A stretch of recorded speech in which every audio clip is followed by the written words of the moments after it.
I didn't even count the number of Van Halen references. There's a lot. Maybe you guys can write us, badcryptopodcast@gmail.com, and let us know how many songs we reference. Feel free to list them all out. Mm-hmm. Yeah, or tweet us. I think that there's at least 20, there's 25. At least 20. Yeah.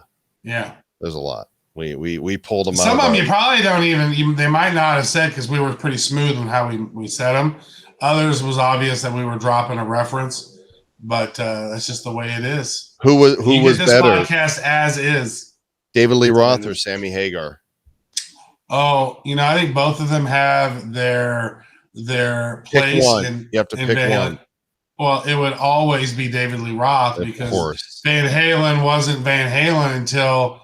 David Lee Roth was there, and like those first 7 albums were amazing. Yeah. And they dropped, or 6 albums or whatever it is, they just dropped them. Boom, boom, boom. 78, 79, 80, 81, 82, 83.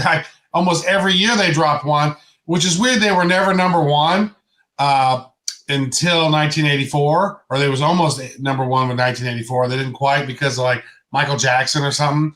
But then Van Hagar happens, and then they get a bunch of number ones. I think that's just a result of all the hard work they put in. Now, I do think that Dave got his big ego in place, and he was having a lot of fun making these videos, and he says, you know what, I want to go do my own thing and be Hollywood Dave and do all these videos. And then he just had a really big ego, and I could see why they kicked him out because his head was huge. Even whenever they brought him back after they let Hagar go, and he came back for a tour, and he goes, this is my night. Hey, it's all about me. And they're like, no, dude, it's not. And they kicked him out again, and they got Gary Cherone. And then finally they brought him back after Dave